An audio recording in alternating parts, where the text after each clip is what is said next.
when you come into a project, where do Mhm. you start? I always start with what matters most to the people in the organization, and those are the results. And if I'm talking to the people who don't care for the results, they're not the right people to talk to. So to be honest, in the beginning, this process of assignment clarification, it's a lot of times asking the same question in different ways of how will you see that your organization is successful if I do my job or if someone else does their job well, what does it mean successful in for you to be successful in 3 months or in 6 months? I think this is going to be one of my favorite episodes on the show today. We're going to be talking about, I think, the most common thing in business and really in life, and that is unpredictability. Unpredictability is the most constant thing in the universe. As you guys probably remember, not too long ago, life was great. We're all chugging along, having a great time. And then unpredictably, we were hit with this thing called COVID. COVID. COVID screwed us all, changed everything. This is a constant thing. We will always have issues. And I think that what's going to separate the leaders from the uh, the followers or the people who make it versus the people who don't make it is going to be our guest today, and that is Anton Skornyakov.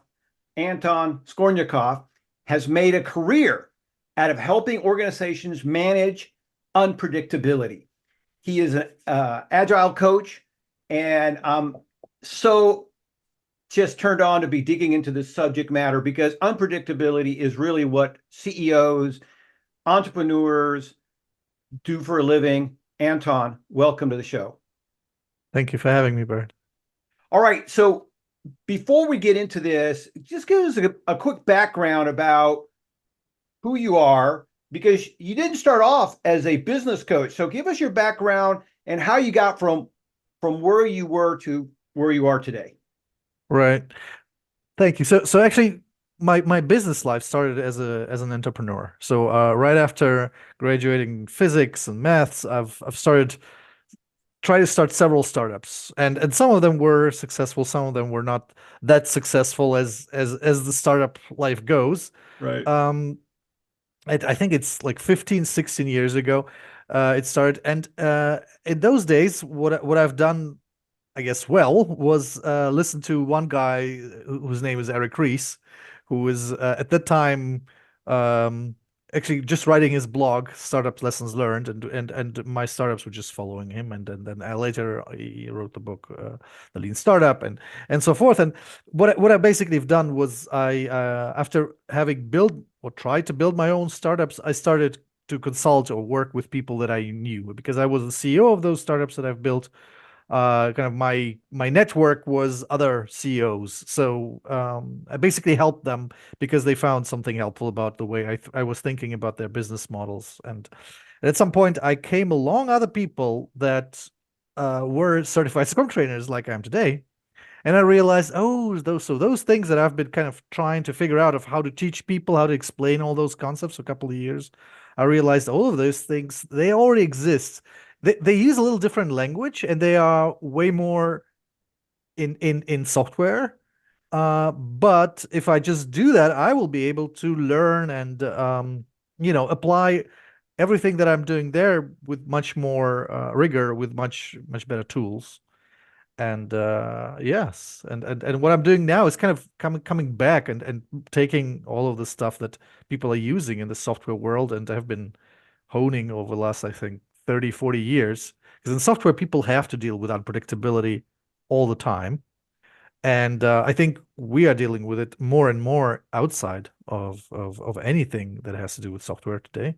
And so using those tools and bringing them back into to everyone, you could say, is what I'm doing mostly today. Gotcha. Gotcha.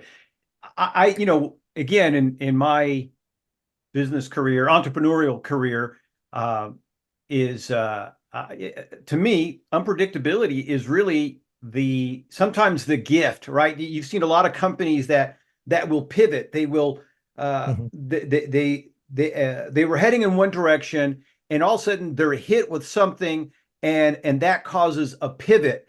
I'm a big fan of something that Mike Tyson said, and I think this works for just about everybody, and that is everybody has a goal until you get hit in the face. It changes everything. And it's like, yeah, Yeah. I'm going to beat this guy, or I'm going to become, our company's going to go do this, or we have this idea, and all of a sudden you get hit in the face, and oh, okay. And so sometimes you can pivot and go with that. Uh, Mhm. and then sometimes you have to rethink and redeploy and just kind of give us a quick synopsis Mhm. of Agile. What is Agile? Because I always thought primarily that, as you mentioned, Agile has to, at least the first time I started hearing about it, had to deal Mm. with Silicon Valley. So, Mm. give us your thought. What is Agile? If I was to ask you, what does an Agile coach do? Mhm. Give me your thoughts on that. Well, basically, agile coaches are coaches, so they're not consultants. They're not giving advice on what to do, but they are basically teaching and supporting organizations on, building themselves the resources to become adaptable. So basically, they're always called in places where there's some unpredictability there. And I would love for just a very short moment to dig a little bit into this unpredictability that you started off with, because it's a great there's this other thing that no battle plan ever survives the contact with the enemy, right? There is this thing. And you started with the COVID, right? This being Right. this big thing that changes. But there is unpredictability on so many levels, because maybe you're listening to this and you think, well, how often does something like COVID hit us, right? I don't have to be prepared for that every year, right? I don't. I really hope we don't have to be prepared for that kind of thing to happen Right. too often. But today, I'm really I'm really serious about this. I think you will not have a job if you don't learn to deal with unpredictability in 5 years at all. Because what you need to understand about the business world right now, what we have been able to do, and I mean humans, what we have been able to do is we have been able to automate everything that is predictable. Whenever something is predictable, I can either have a robot do it if it's manual work, or I can have a program do it. And today with the AI, we this is what is changing right now. More and more things that are a little bit predictable, they start to be completely automatable using AI. So so the jobs that we are going to be earning money for, humans, are are founded in our ability. It's a very human ability to adapt. This is maybe the core ability that we have with our brains. And many ways of how we build our work environments in organizations, they actually prevent us from being adaptable. And understanding that kind of thing is a little bit at the core of the book, and it also is at the core of those agile coaches. So they bring to finish the answer to your question. What we bring is basically an understanding of how differently to structure work. But then also, when you understand how to do this, typically it's really hard to just implement that. And that's something, for example, when you want to become adaptable, it means that you need to be able to learn. So you need to open up for feedback. But Yes. being open to feedback is an emotionally hard thing. So suddenly you start working and start talking about very tough business objectives and very clear results and money being made. And you immediately come to a place where there is resistance that have to do with emotional resistance. And that's what makes this job so interesting, because it's really dealing with the hard facts and also very soft, very human nature that we bring to work. And and to finish the other thought part that I started to give you a little couple of more examples of unpredictability. So those big things like a crisis, like a war or an epidemic, those are the big things. Right. There is smaller things. There is technology being changed all the time, the AI, right? And there is the big AI, but there is also the little AIs that are being created that are maybe disrupting your particular field of work.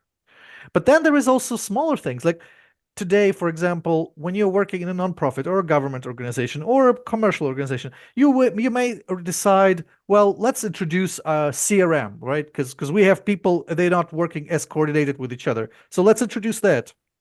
Or let's increase the quality of our client service, or let's increase any kind of change any kind of our processes. And whenever what you're doing, whenever what you're doing as a result is changing how people behave, how your own people behave, or how your customers behave, this is unpredictable. Because if you are an entrepreneur, you can offer people something and they will just, they would take it and use it differently from what you thought, or they will not take it at all. Right.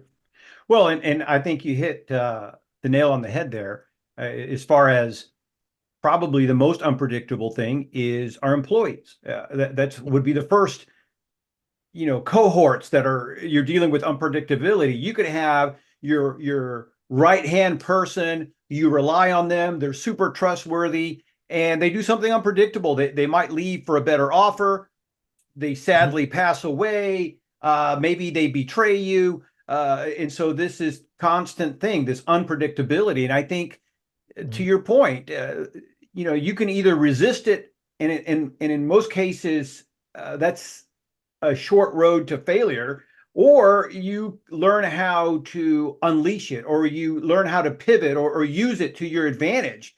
One of my favorite stories in that, that kind of applies to this is the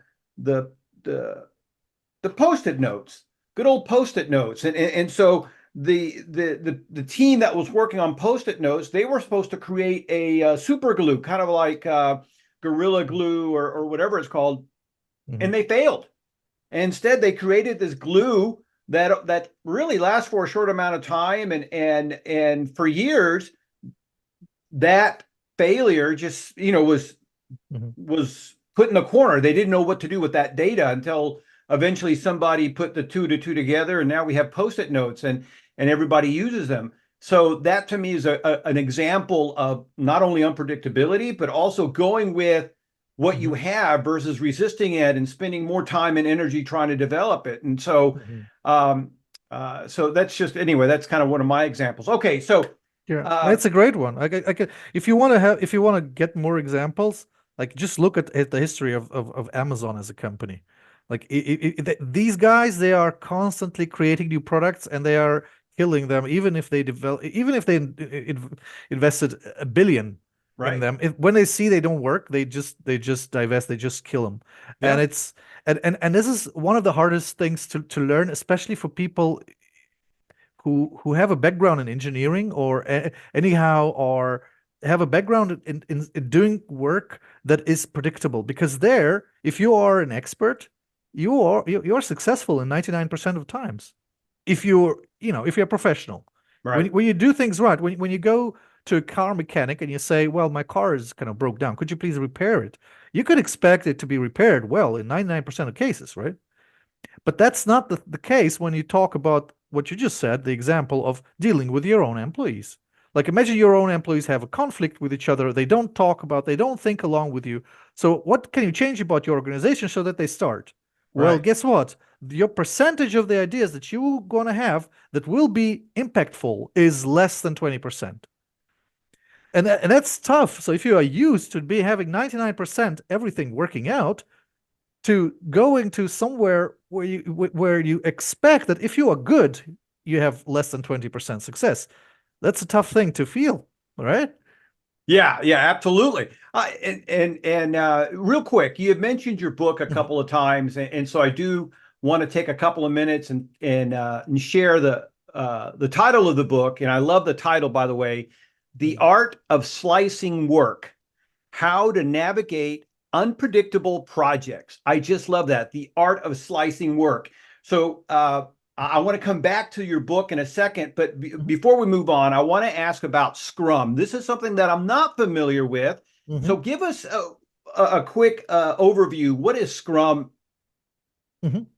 So Scrum is a framework. It's for how to build processes within your organization. And it's actually pretty simple. It says if you're working on unpredictable problems, take a team that is going to be cross-functional. Do not take experts individually, take a team of experts and ask them to deliver wholesome things that I call slices in my book. And ask these guys to not work on slices that have to be worked on for more than a month. Okay. At most a month. Much better is 1 week or so. And ensure that once these guys have created a result, that they get feedback for how valuable it was. That these guys are sitting there and they're getting feedback for, was it worth it, what we've done? And to get this feedback not from a manager, but from the people they've built it for.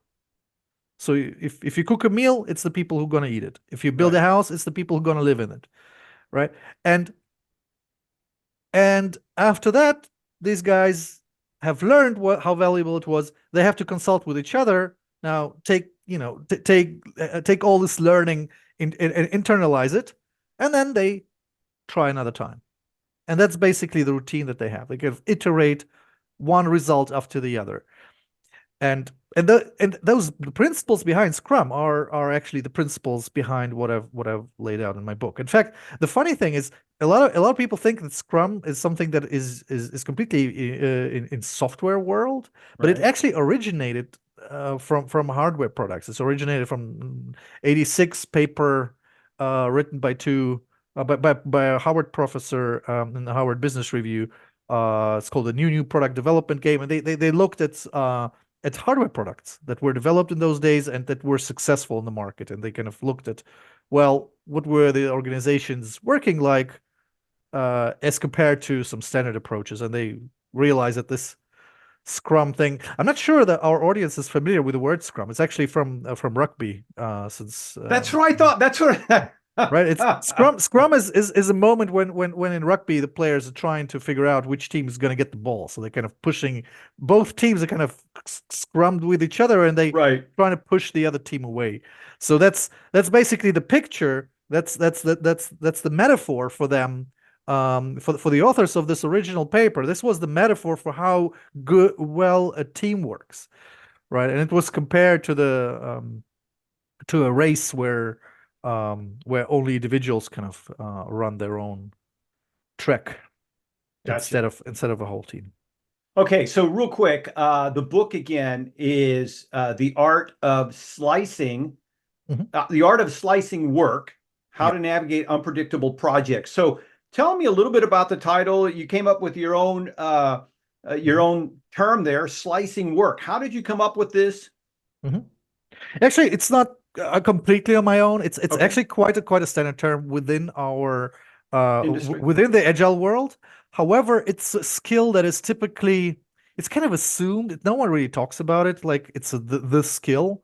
But from my point of view, it kind of if you understand this, if you focus on this one part, then it's the right focus. What we need to understand, if you are an entrepreneur, if you are running a company, there is thousands of things that you could focus on. And if you listen to different consultants, everyone will tell you, focus on this, focus on that, focus on the other thing. And if you cannot focus on everything at the same time, especially not if there's unpredictability coming around, right? So the question is, what do I focus on that actually matters? And the book and all of my experience is telling me what people need to be focused on are actually pragmatic results. But it's hard for most projects that we're talking about, and the ones those examples that I've given you, like introducing a CRM system so that people are more coordinated, or like those real business projects. Breaking up work isn't an intuitive thing. Or put it differently, we can break up work in different ways. And the way that we would normally do it intuitively is not the one that helps us. So if we understand how to break up work so we can create those wholesome results that I just said when I explained Scrum, if we can learn to do that and break up large, several years of projects into small bites that can be delivered within a week or two so that small teams can actually deliver and learn from them, that is the skill. And that is the skill that is helping focusing the whole organization, because the people who are doing the work need to know, well, what is the result that the manager is expecting from me? And the manager, he doesn't need to know, well, are these people doing Scrum? Are these people doing any kind of Agile, Kanban, whatever? What are they trying to get things done or whatever? What I want them to do, I want them to show me results, and I want to know whether these results actually move the needle for my customers. But most of us, when we manage our organization, we go to our experts to break up work. We ask them, well, what can you deliver me? When can I see Right. something? And very often, what I see the projects that I support is that we have one deliverable. We do have many deliverables, but they are all not something that a customer could see. Nothing that a customer could give any valuable feedback to. So if we look at the things that are actually visible to our customers or new or users, we end up having maybe one or two deliverables within a year. So I don't know, as a manager, as a sponsor of such a project, as the person who actually gives his money for this, I very rarely get any feedback. I don't know where are we at. And that's a very common problem for sponsors, for people with the money. And so the main skill that they need to learn, their organizations need to learn, that will allow them to align the very top of their organization with the very people who are doing the work, is those slices and the definition of the slices. It's not actually not the hard skill to learn, but it's kind of it requires you to kind of it kind of moves your head around 90 degrees. You're looking at the same thing, but just from a different angle, and suddenly you see it all falls into place In and place. makes sense. Sure. Yeah. Yeah. One of the things in your book, you talk about transparency, the importance of transparency. Mhm. And I think that this is such an important thing because Mhm. I know early on in my career, transparency was unheard of, right? I mean, Mm. everybody was locked down, and in some cases, um, I remember I had an assignment for Exxon, and Exxon, this is back, I can say this is back 30 plus years ago, very non-transparent. I mean, they almost they wanted to keep everybody in their own separate department, and information going up and downstream was Mhm. non-existent. So give us your thoughts on transparency. Mm. And what you're just describing, I've also experienced this in multiple organizations that I worked for when I was an employee. And the reason for this, it makes sense. If you're working in an environment that is predictable, it does not make sense to be too transparent. Because if I know what I want you to do, I would like to give you only the information that you need. Because why would I over communicate? That would just, invite you to question a lot of things. It would take some time. It would reduce our efficiency, right? So why would the question becomes very important of what is the information that I want to share that you need, and I will only share this. But in an organization that deals with unpredictability most of the time, you don't know where the surprise is going to hit. You don't know what kind of thing is not going to work out. So this thinking kind of breaks down, and the transparency is so that's kind of like where it's culturally coming from. But the transparency can also be abused, right? So there's a lot of people say, well, just give me transparency. I want to know everything that you do. And then people become afraid, and they are a little bit afraid of being micromanaged and controlled, right? Because if I know everything you do, I may have an opinion on everything you do.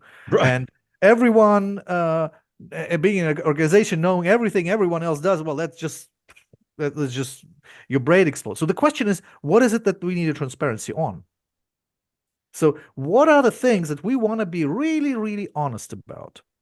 And these are the things that move the needle. Again, the slices. So what I want to be transparent about, and that's the hardest thing for organizations to learn, is to actually open themselves up to understanding, is what we've done in the last 2 weeks, has this moved the needle? Has this brought us closer to our final goal or not? And transparency about this is the core thing. And this is easier said than done. This Right.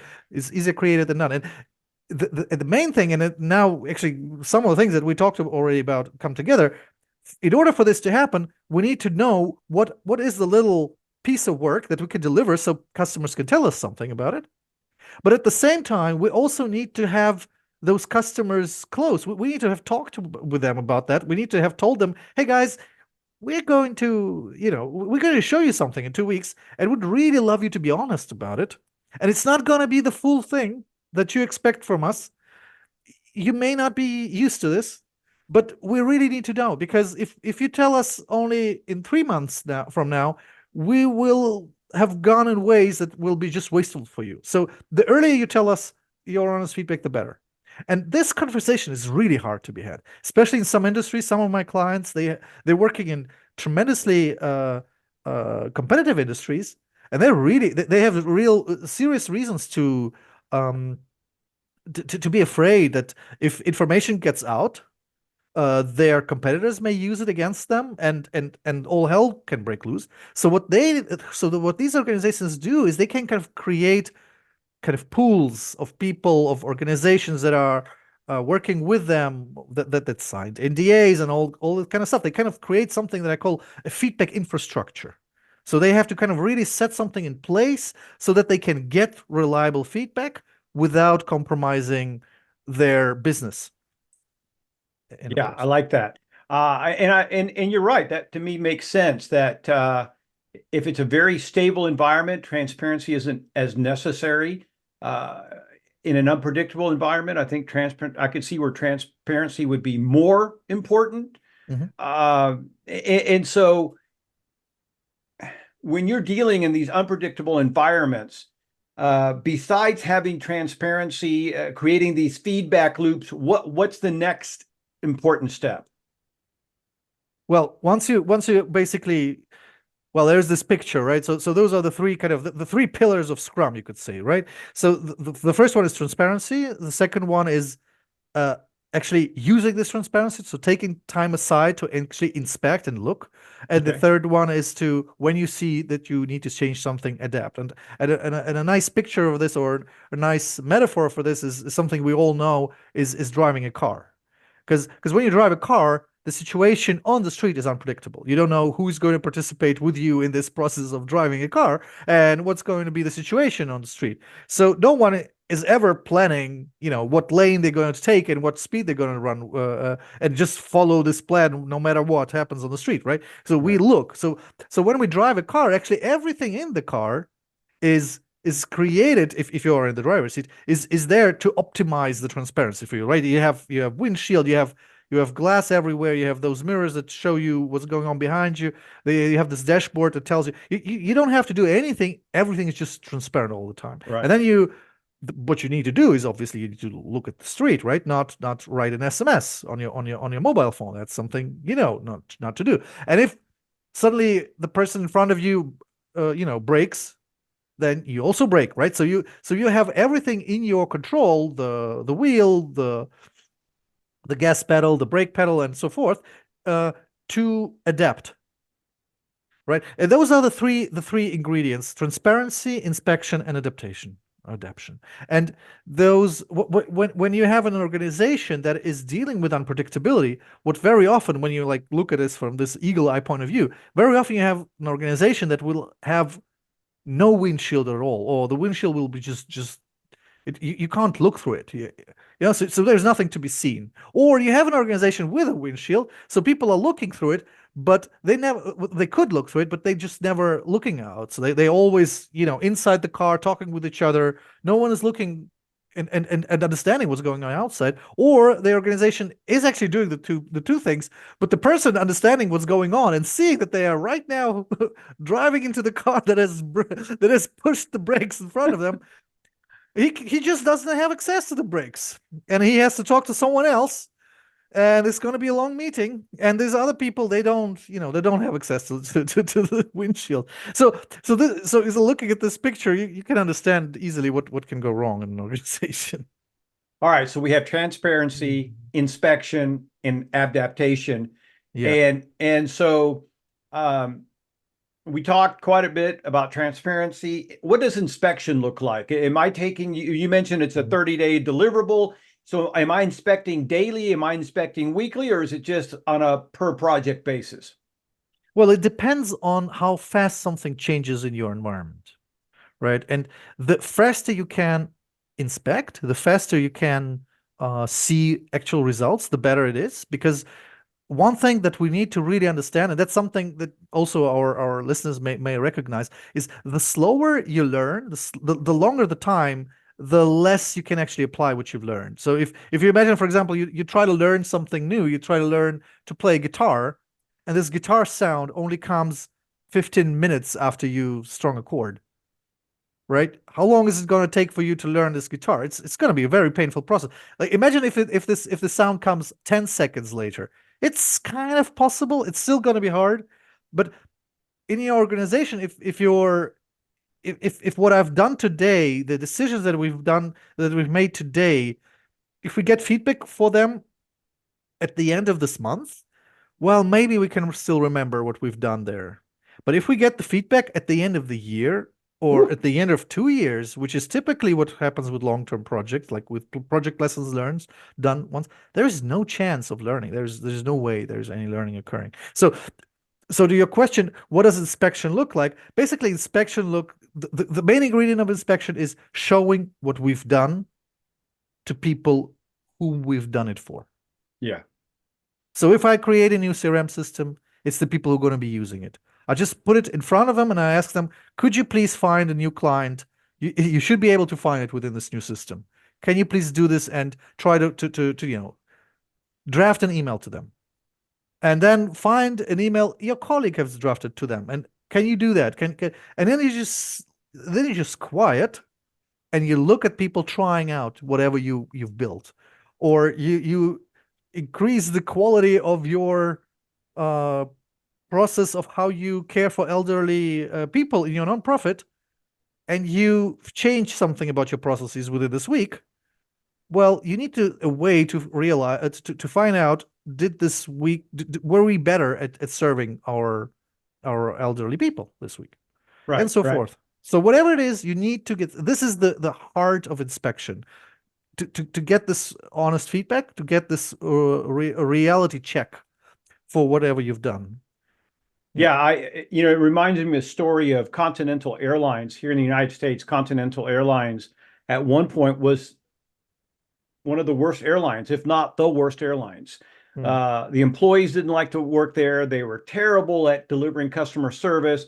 They finally got the CEO, I can't remember his name, but one of the things that he started doing is he started giving, I think it was like a $65 or $75 bonus. This is going back again 25, 30 years ago.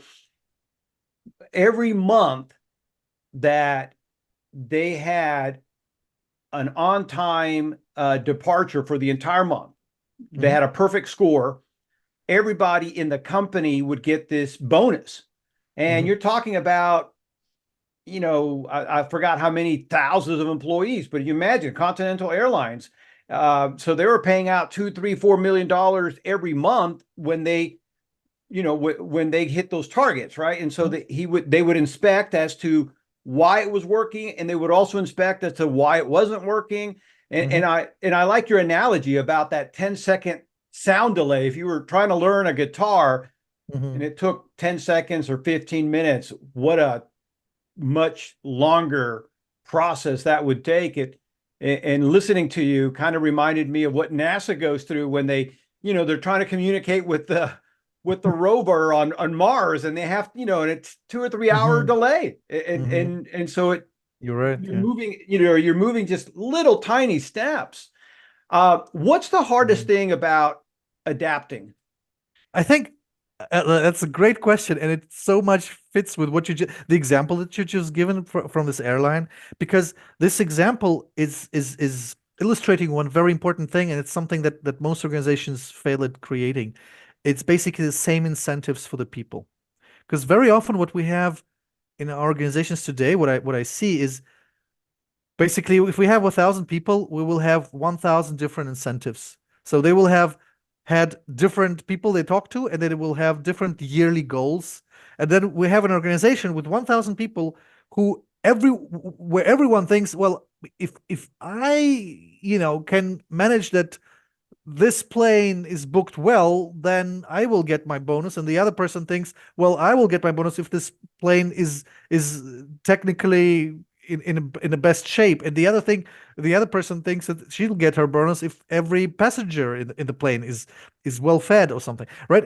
And you will have an organization where everyone is looking at something different, and this ability to and this is something only that can be done only at certain level of hierarchy. That's why just talking about it with everyone in an organization doesn't really make much difference. You Mm. need to have a certain level of hierarchy to be able to establish the structure, to be able to change how the incentive structure is done. And if you are able to create a structure where you say, guys, you are only getting a bonus. We are only saying that we've done a good job. We don't even have to make it a bonus at all.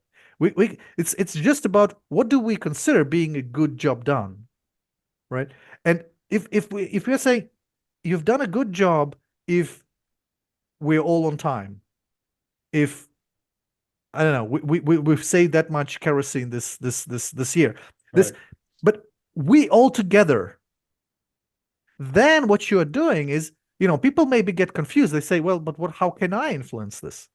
Well, guess what? You have a little influence in this, and every one of us has a little influence in this. And what I want you to do is, if you think that you cannot influence this, but your colleague can, I want you to talk to them. I don't want you to think, well, it's not my job. My job is just little thing here.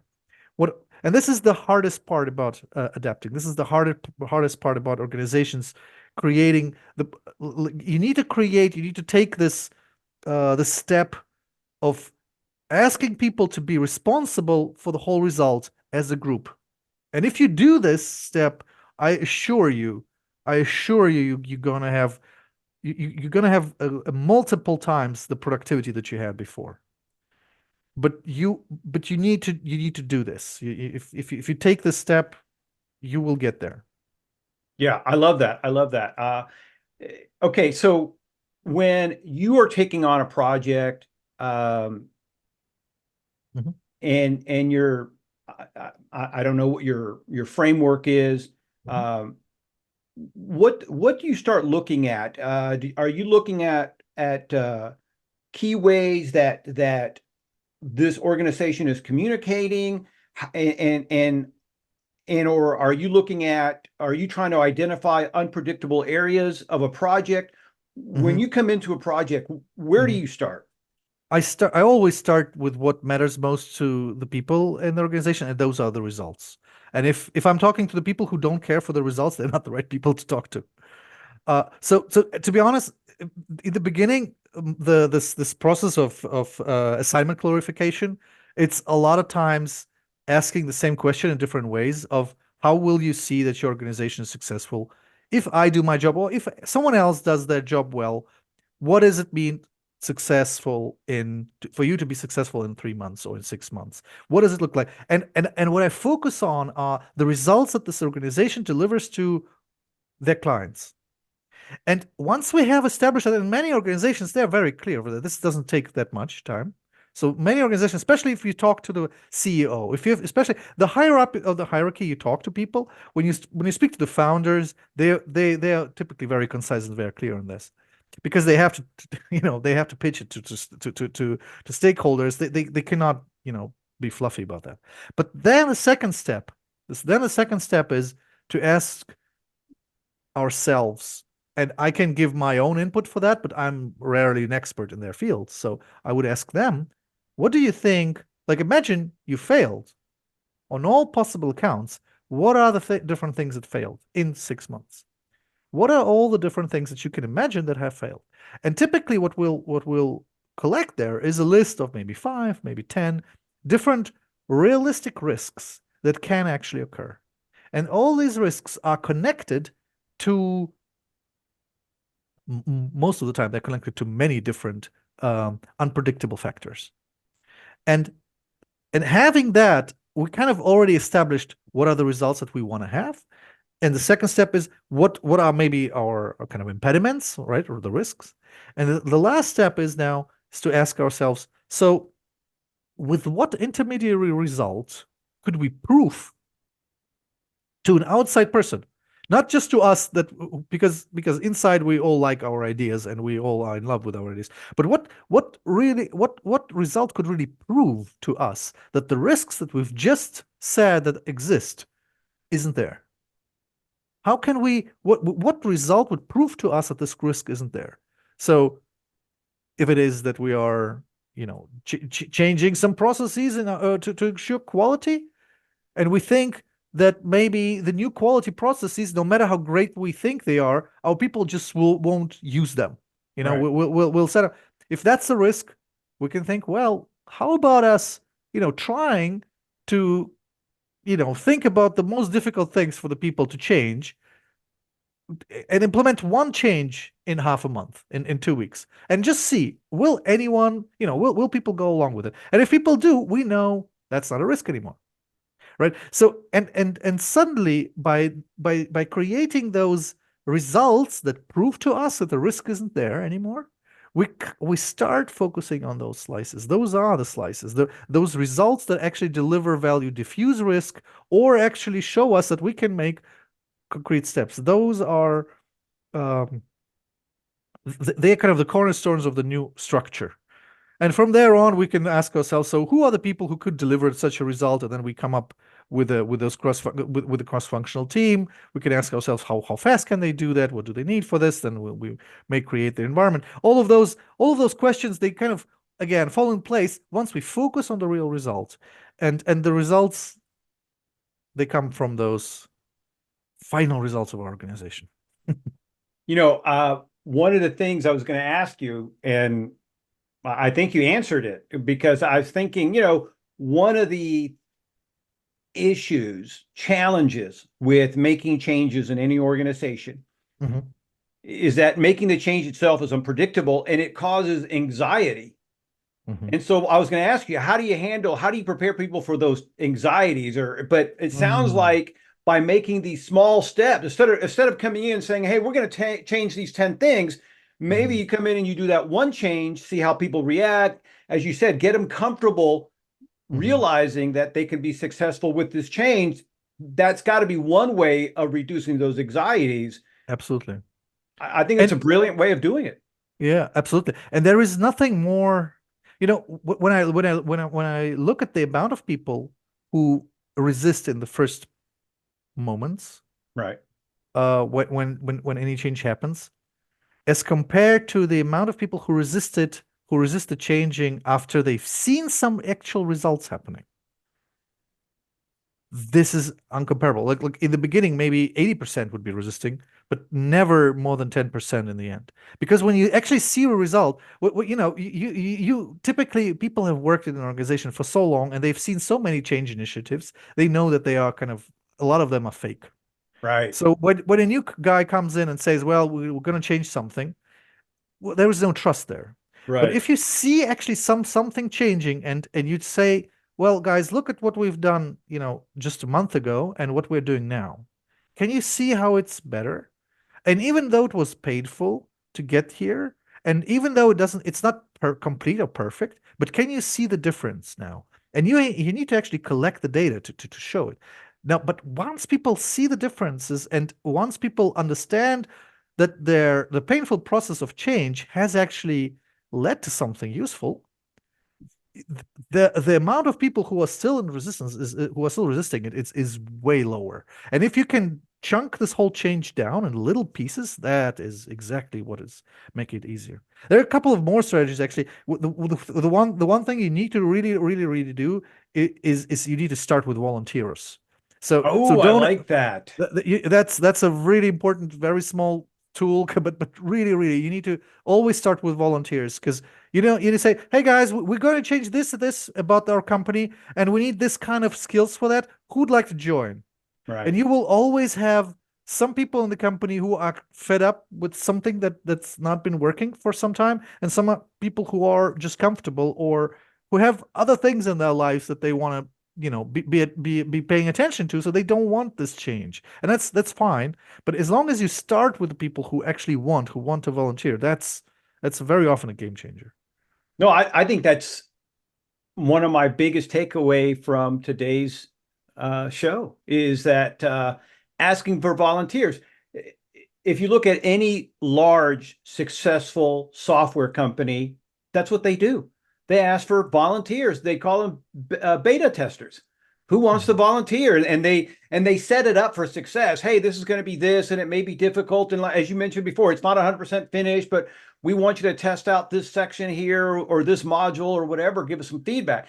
I love this idea, Anton, of asking for volunteers because they're already open. They want change. They want to see what this is going to be about. And I also like your other point about so many times people attempt to make a change, and now the employees, they're hearing it for the fifth time or the 10th time or the 100th time, and they just roll their eyes to, okay, this is going to last about 5 minutes or 5 days, and then we can go back to normal. And so, Mhm. but I love asking for volunteers. I think that's brilliant. Such a simple thing, but so impactful. Mhm. All right, so let me ask you this. Here you are. Again, I want to shout out the book real quick.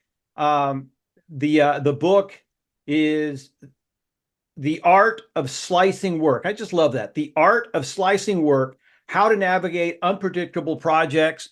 What was the catalyst? What motivated you to write this book? Oh, it's just the amount of people from my trainings asking me. So, being a Scrum trainer, for the last 6 years, I've been giving trainings to a lot of people. So, half of my time I'm basically giving trainings. Some of my time I'm working with different clients, and every time people come from my trainings, they kind of, Anton, you're telling all these stories, and they don't have anything to do with software. They're also easy to understand. Do you have kind of I wasn't able to capture all of them. Do you have a book or something? Can you point me to something? And some things are written in my blog, but um basically it took me a couple of years to put all of those examples into one framework, into one fitting book, so they all kind of work with each other. So basically a lot of people asking me That's and great. me. That's the best way of that's a great reason. I mean, there's been a lot of great companies, brands that have started with the blog. Bulletproof Coffee, Bulletproof, the whole Bulletproof brand started with David Osprey's Mhm. blog, and then he wrote a book, and then he wrote another book, and so several companies start that way. So it's great that your people love you so much that they say, "Hey, I want to know more stories." Mhm. All right, listen, we're going to wrap up here, but I wanted to ask you something completely off topic. Mhm. Who do people say you look like? What famous person do people say you look like? Oh, there is there there is a okay there is a Russian poet, Vladimir Nabokov. He emigrated to, I think, to US at some point. Uh, that's the person people tell me I Okay, look really? like. Okay. All right. I was thinking Daniel Radcliffe, Uh-huh. the actor from Harry Oh, Potter. oh, yes. Oh my God. Yeah, there was someone telling me that. Oh, that'd be great. I mean, hey, if the agile coach thing doesn't work out, you can start doing some side gigs as a Harry Potter, I'm sorry, Daniel Radcliffe impersonator. So that would be great. Yeah. Yeah, at my place on was it, anyway, Fifth Avenue, I think. Fifth Avenue, yeah, yeah, Yeah, yeah. The I'll be there. what do you call it? The Walk of Fame. Yeah, in Hollywood. Anyway, Anton, it's been fantastic getting to know you. I appreciate you coming on here, sharing some of your insights, and I'm hoping that our people are walking away with some great tips because you dropped some great tips today. One more time, everybody, I'm going to put a link in the show notes, but please check out Anton's book, The Art of Slicing Work: How to Navigate Unpredictable Projects. Anton, thank you so much for stopping by. Thank you so much for this conversation. It's been great. You bet.